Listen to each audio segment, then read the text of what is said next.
What an episode, or 2 episodes of Yellowstone we had last night.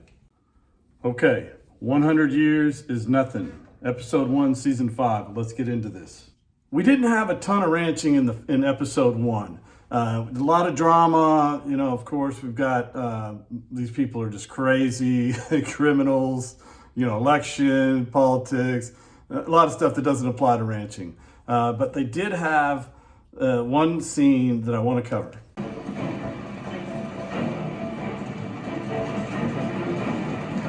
Okay, so here Casey Dutton is the ultimate cowboy, of course, and he's crossing the river. So what I want to talk about is river boundaries.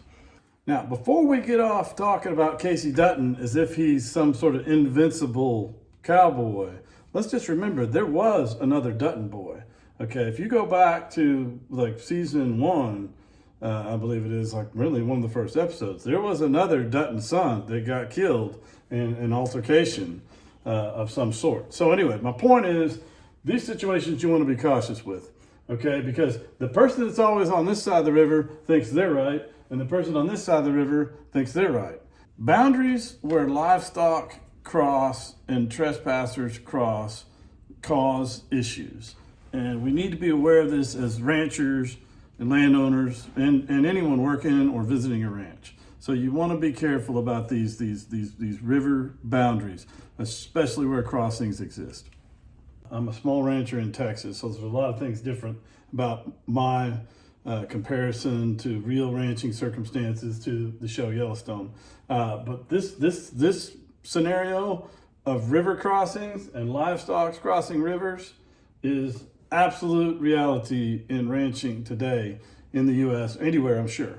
Okay, now I don't border another country, I border another ranch on my property, and I border, from the Pecan Bayou River that runs through my property, a place across the bayou. Actually, multiple ranches across the bayou intersect with me across the bayou.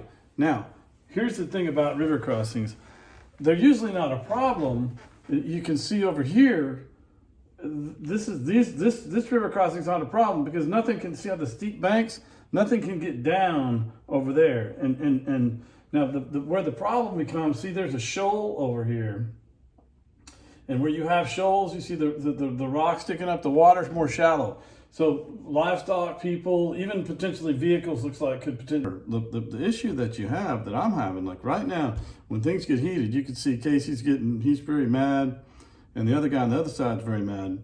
And the situation I see here that would probably help anybody, if y'all are landowners out there, you ever get anybody in a situation like this, now, where they're yelling at you and you're having a disagreement over whose stock it is. Now, first of all, I can tell you in Texas, the way the law is, it's just, your cattle do not go to the other side and then suddenly they're owned by the other person. Maybe there's something different that happens in Canada, but I doubt it. I doubt it. That other landowner over there has to work with you to get your stock back. Now, I don't know about this, all sorts of complexities of this criminal situation, but let's just talk basic, little old me, small-time rancher, got a shoal, got a crossing called Fisk Crossing on my ranch. Okay, cattle cross over there. Other hand wants to be a jerk about it. No, I'm picking up the phone, I'm talking to the owner. Anyway, the other thing that you get is you get people, criminal elements trespassing, and they might use this crossing to evade people on one side or the other. So I've had 2 situations. I had one situation where a guy was kayaking in the river. Well, you can't get out of that kayak and start walking around and not be trespassing. So someone could come fishing down this river. As soon as they park that boat, start walking around, they are trespassing. Well, I had a guy walk up to my ranch house out of the blue one afternoon, 3.5 miles from the Pecan Bayou, the river that I'm talking about, to my house. He was just about to die. He was dying of thirst. He was lost. He was confused and everything like that. But he had no business. He was drunk. I'm sure he got drunk and got lost and couldn't find his way or whatever. But, comes up behind my house. And these are dangerous circumstances. So we need to be very careful with river crossings and getting out of a river. You get out of a river, you start walking around. These things can cause problems. They can get you in trouble, and they can get people, arrested, hurt. In this case, guy gets lassoed or whatever. You know, of course, Casey's nothing's going to happen to Casey. You know, he's a superhero. But let's talk about reality. You got a ranch. You got cattle that cross the other side. You got a ranch hand over there that could be potentially drunk, hungover, on drugs, bad mood, bad day, may not be, you know, could be close to going postal, okay? And I'll tell you a second situation that I dealt with, okay? And I had a ranch across this river crossing I'm talking about called Fisk Crossing on me. And over there on the other side, the new owner has bought the place, and I hadn't met the new owner yet. I never met the old owner because I was just dealing with his ranch hand. Well, the ranch hand's still there. The ranch hand blows up my phone Saturday evening, and I missed the call, whatever, got back, got text saying, oh, were you over here on 2 4-wheelers or whatever? I don't know why he's blowing up my phone. I don't know who these guys on these 4-wheelers are, but it wasn't me. I don't have any hunters or anything. It wasn't anybody. It wasn't my hand. I talked to everybody over here, and so I called him. I said, no, it wasn't me, whatever, you know. And then he proceeds to tell me in just kind of a negative tone that he saw 2 of my cattle over there 2 days before. And I was like, well, hold on. If you saw 2 of my cattle over there 2 days before, why did you not call me? I need to know where they went through the fence, because there's a fence on the other side. In this case, the fence is sometimes on one side, sometimes it's on the other side. And that's the way river bottom areas work. But anyway, the fence is on their side in this situation. And he said, well, by the time I got over there, which means he got over there and ran them off or whatever, they had already gone. Well, so I said, well, I need to know, how did they get out? Oh, well, you know, they got out. I said, no, I do not know. Okay, I don't speak garbled up redneck.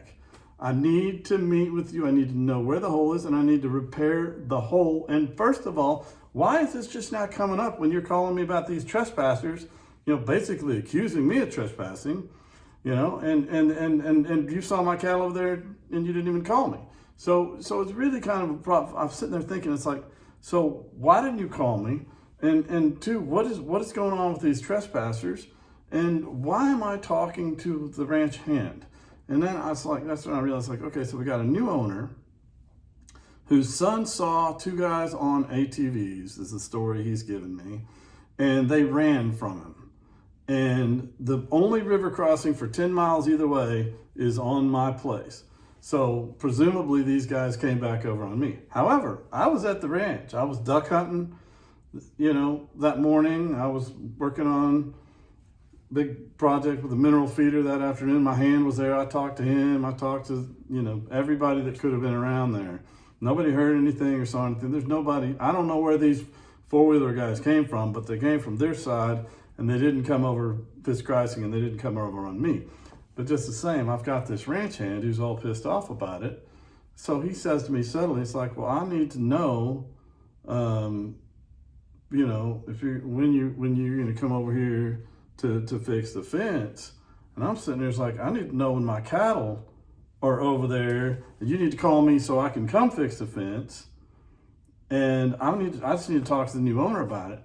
So he gets all pissed off about just, I guess, me talking back to him. Again, I'm a ranch owner, he's a ranch hand.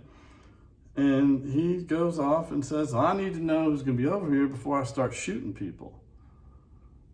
And so this is good entertainment. I'm just letting all you know, if you have any kind of boundary border on a creek or river, you see, you only shoot someone, right? We're Americans, we're Texans, we'll definitely defend ourselves. But you don't haul off and talk about shooting people when there's no rape, you know, any kind of threat of robbery, you know, any kind of threat of the castle, threat of the home, threat of safety. You don't just run around talking about shooting people. So at this point, I know that my relationship with this man is not on solid ground. I'm very concerned about him being unstable. In this day and age, you get people that, who knows what kind of medications he could be on, what kind of drugs, what kind of drinking, how hungover, this and that. All I know is this man's talking to me about shooting people, insinuating that I might get shot at. No, no, and no. Okay, so, you know, get off the phone with this guy, immediately call my buddy on the other side of the river and say, listen, I need to get the name and number of this new owner. So I get it. I call the new owner. I'm like, yeah, happy to know you.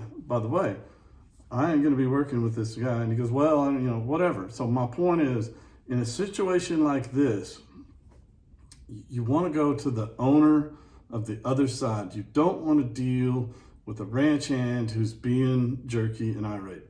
Like in this case right here, we're talking about Canadian Mounties. Well, you know, maybe one of these Mounties just decides he's too big for his britches and he's going to take matters in his own hands and put a bullet in an old Casey, right?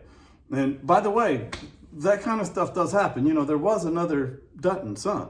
If you go back to, like, I don't know, season 1, like right off, there was another Dutton son that gets killed in an altercation that Casey was there and in a big shootout, okay? So my point is, I'm not shooting at anybody, and I don't want anybody shooting at me, and I'm not going to let a guy's ranch hand talk about shooting people to me on the phone without contacting that ranch owner. And that's exactly what I did.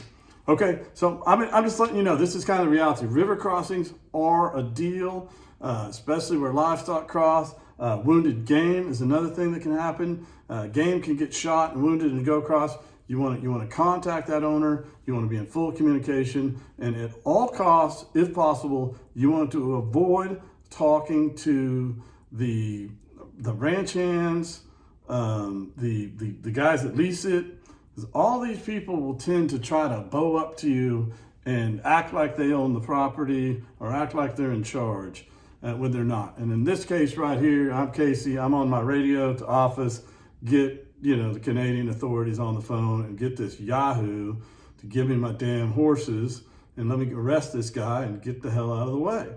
Anyway, that's my perspective as an actual rancher. This type of stuff happens all the time. Anyway, y'all take care. Like and subscribe for more. A lot more reaction coming only on the ranching stuff with Yellowstone. All right, take care.